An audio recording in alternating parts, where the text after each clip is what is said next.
Welcome back to High School Saturdays. Today, in this live session, we are trying to have some deep insights related to the concept angle. Okay, these are fundamentals, but extremely important when it is related to your upskilling about particular concept angle. So, without wasting your time, let me share the screen with you. Okay, now I wanted to get you into the concept of angle, especially when it is related to smaller angles with the help of a clock. See, you might be able to see the clock dial in the screen. Now, let us consider the clock dial. See, there are numbers marked on the clock dial from 1 to 12. That is the whole circle. Now, we consider, or we can very well understand that the angle between 12 and 3, it is 90 degree. Similarly, the angle between 3 and 6 is also 90 degree. The angle between 6 and 9 is 90 degree, and 9 and 12 is also 90 degree. Or we can say it in this particular way. If we draw two lines connecting 6 and 12, that is the vertical line, another line connecting 9 and 3, which is the horizontal line. These two lines will simply divide the entire clock interface into 4 quadrants, and each quadrant will be at 90 degree. Okay, the angle subtended by each quadrant will be 90 degree. Now, let us consider the angle between any two numbers. Let us take 1 and 2. Here is 1 and here is 2. What about the angle between 1 and 2? It's quite interesting. Now, we need to consider the angle between the one of the quadrants. Let us take 12 and 3, these two angles. So, between 12 and 3, the angle subtended is 90 degree. Why it is 90 degree? Because from the center O, if we draw the line to 12, it is the vertical line, and if we draw a line from the center to 3, it will be the horizontal line. So the angle is 90 degree, obviously. Now it is 90 degree. So 90 degree is divided into 3 segments. See, 12 to 1 is first segment, 1 to 2 is second segment, and 2 to 3 is second segment. All are equal segments. So 90 degree is divided equally into 3 segments. Then what about the angle subtended by one of those segments? We can get it easily by dividing 90 degree by 3. 90 degree by 3 will give 30 degree. So the answer to the question is, what is the angle between 1 and 2? It is simple. It is 30 degree. 30 degree. Now, the next question, what is the angle between any two readings?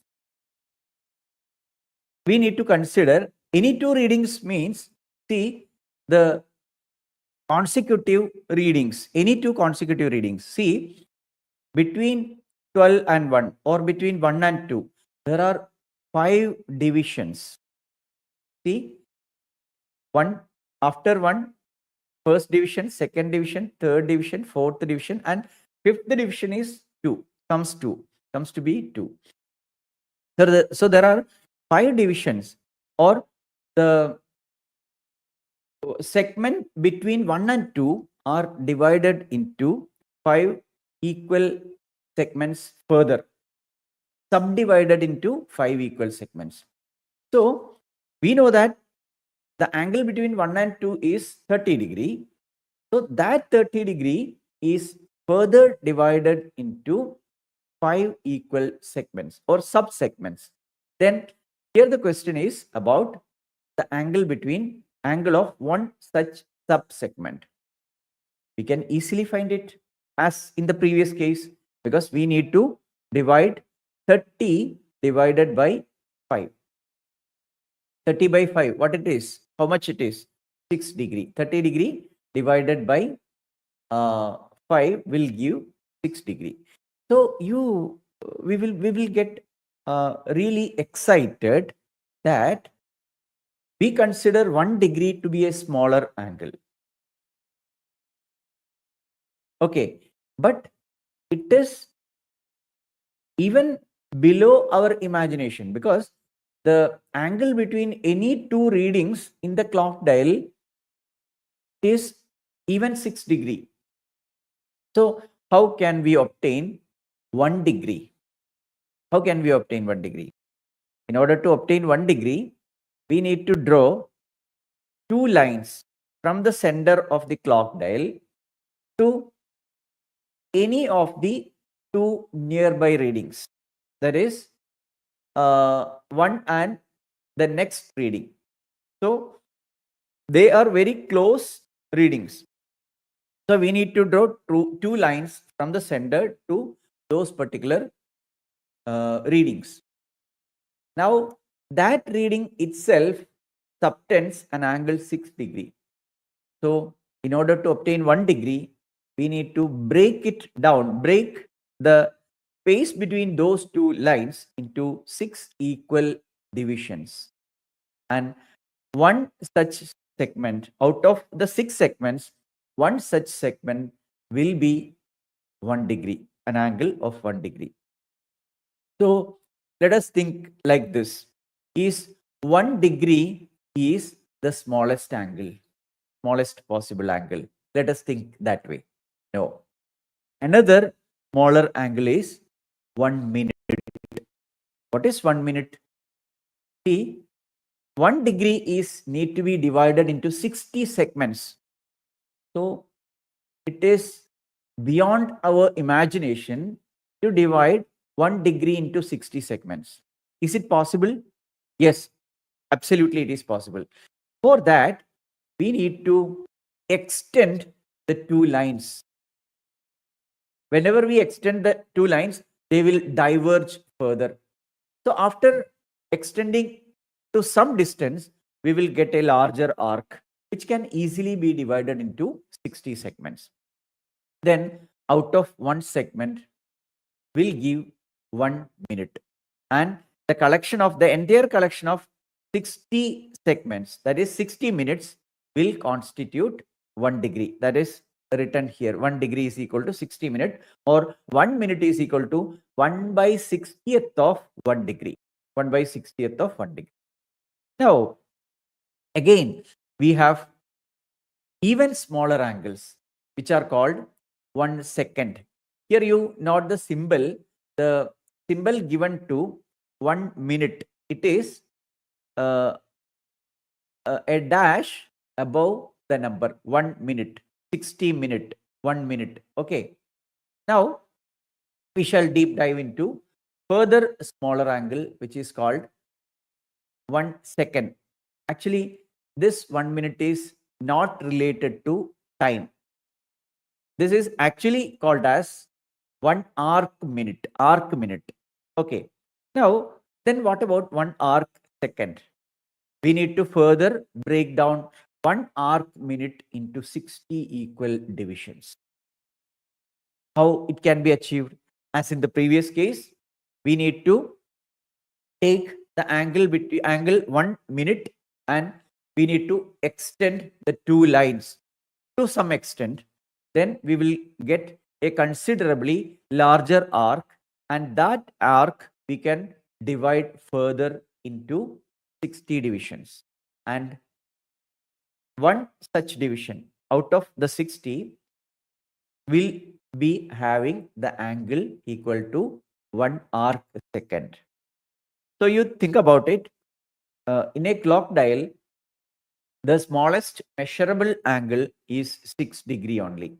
Even we are not able to measure an angle of 1 degree. The angle between any two nearest divisions is 6 degree. And this insight will help any of us to have better understanding related to the concept of angles. And you will be able to solve many puzzles related to angles and connecting angles and a clock dial. So I hope these insights are absolutely helpful for each one of you. Please write your comments below this video, and if you are having any doubts related to the topic discussed, you can write as comments below. And if you are having any suggestions to discuss any particular topic, I will try to bring it for you in the subsequent sessions.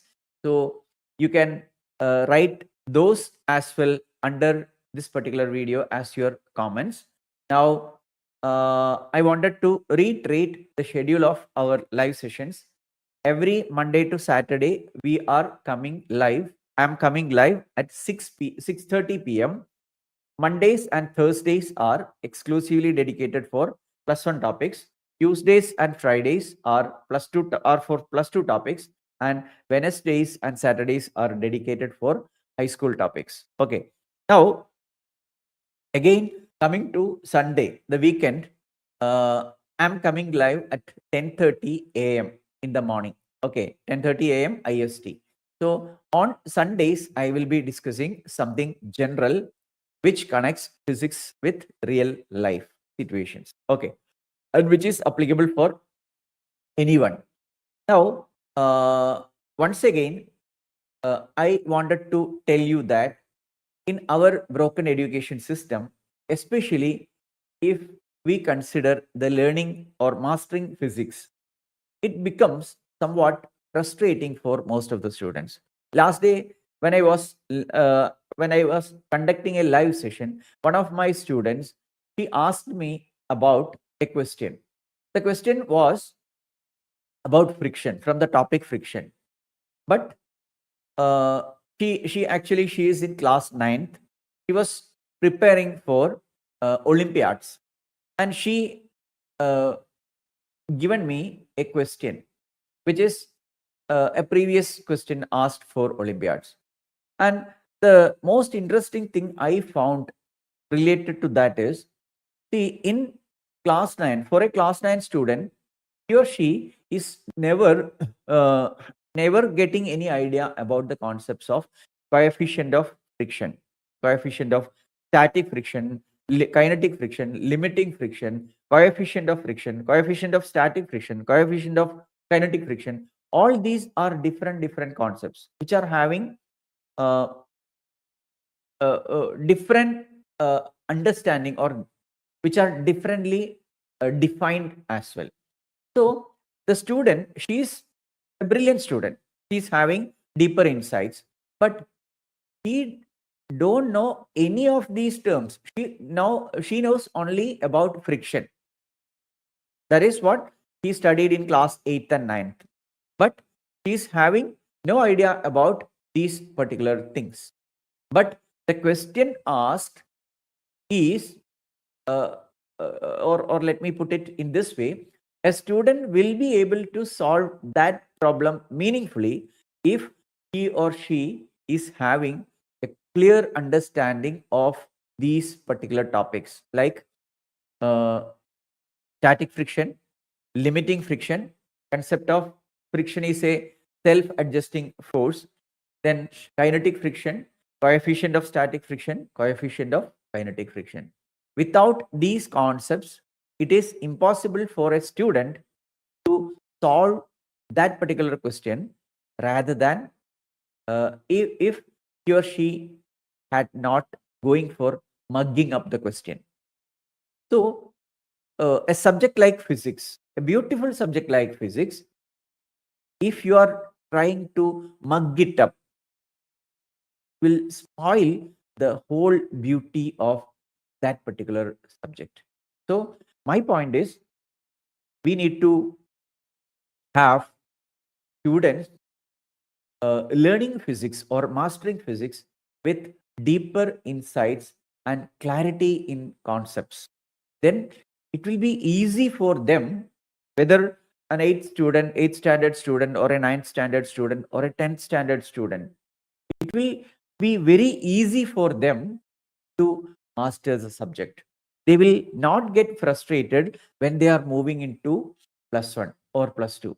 So I wanted each of the students enjoying physics while their journey for physics mastery. So I am conducting a webinar which is known to be Physics Made Easy.